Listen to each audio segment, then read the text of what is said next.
Welcome back. Our trendsetter this week is a very prolific writer whose books are sold at almost every traffic light in India. Jeffrey Archer is in town for his new book in the Clifton series, and I spoke with him earlier. Jeffrey Archer, thanks very much. As a writer, what's more important, to sell books or to be adored by critics?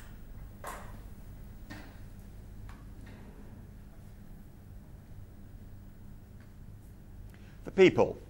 They're a gentle race. I'm not gentle myself. I'm impatient. I get angry quickly. What I love about the Indians is that they stay so remarkably calm. When I'm in a motor car coming from the airport, I get cross with everybody. You seem to stay so calm and quiet. I love the people.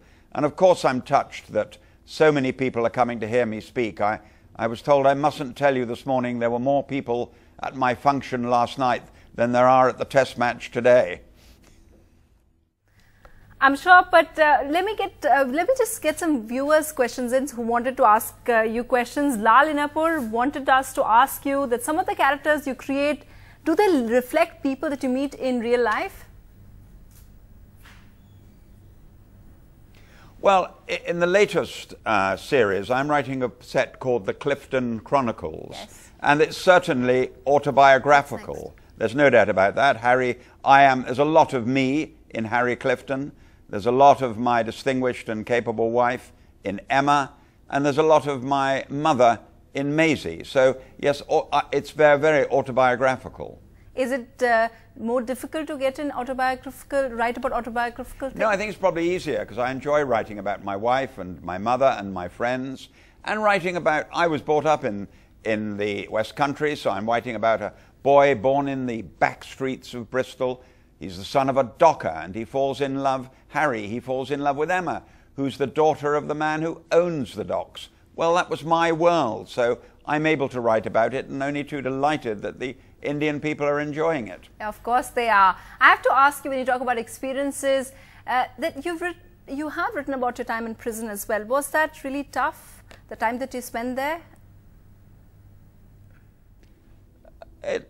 No, it was a very interesting experience, and the writing of it meant that I mixed with different people, and that's a very good thing for a writer. That's why I love coming to India, love traveling around the world, love meeting different people. You can get those experiences and use them in a book, and people reading you know that you've really been there.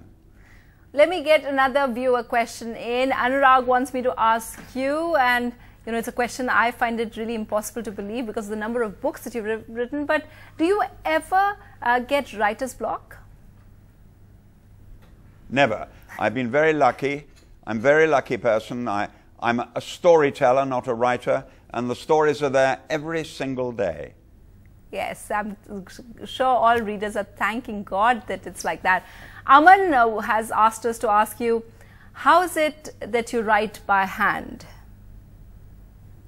No, that's the way I like writing. I can't use a computer or a typewriter. I write every single word.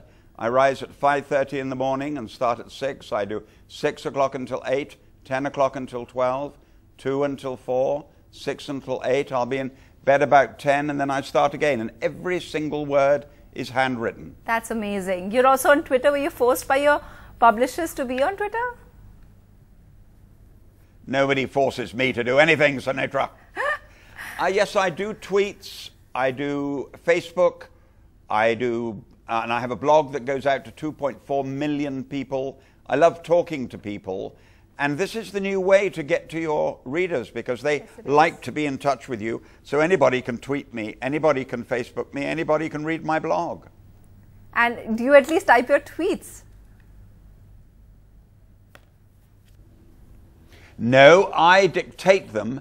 And my secretary writes them, types them out. So I'll do 3 this morning and she'll send them out to the rest of the world.